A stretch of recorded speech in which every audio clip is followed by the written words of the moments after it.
Кочевой народ. Далеко на севере, где у земли нет края, а у неба конца, издревле жили люди и олени. Куда олень, туда и человек, не пуская корней в одном месте, но прорастая душой на просторах севера.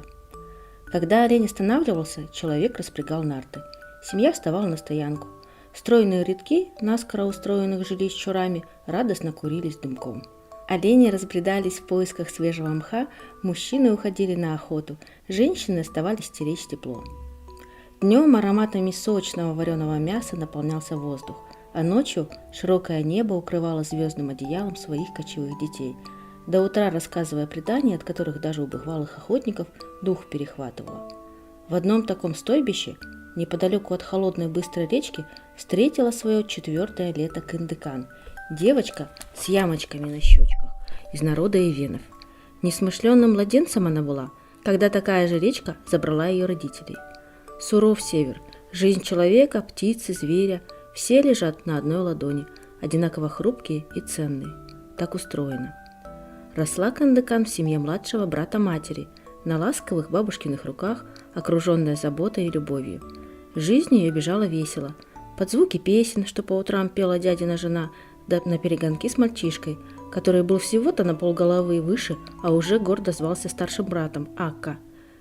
В день, когда ты родилась, ярко светило солнце, то был добрый знак, любила повторять бабушка, снова и снова перебирая камешки воспоминаний.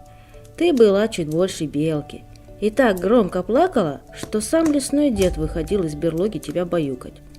«Придумываешь!» – захныкала тогда от возмущения Кындыкан. «Вот еще! Лесной дед баюкал!» «Ха, ты ж говорила, что то был чучуна!» – не упускал случая подшутить братишка, а заодно историю про страшного великана у бабушки выпросить.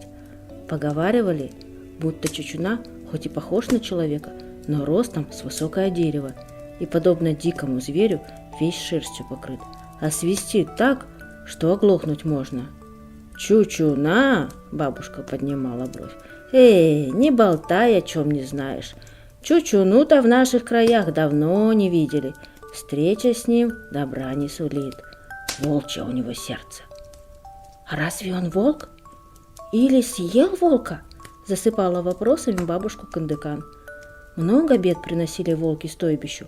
Пугали, грызли оленей, бывало нападали и на людей. Что может быть хуже волка? «Нет в нем ни капли света», – отвечала бабушка, разом прекращая разговор. Тихо становилось в чоре. Лишь огонь продолжал весело плясать в очаге. Да по стенам разбегались причудливые тени. И один видел в них зверя, а другой – охотника.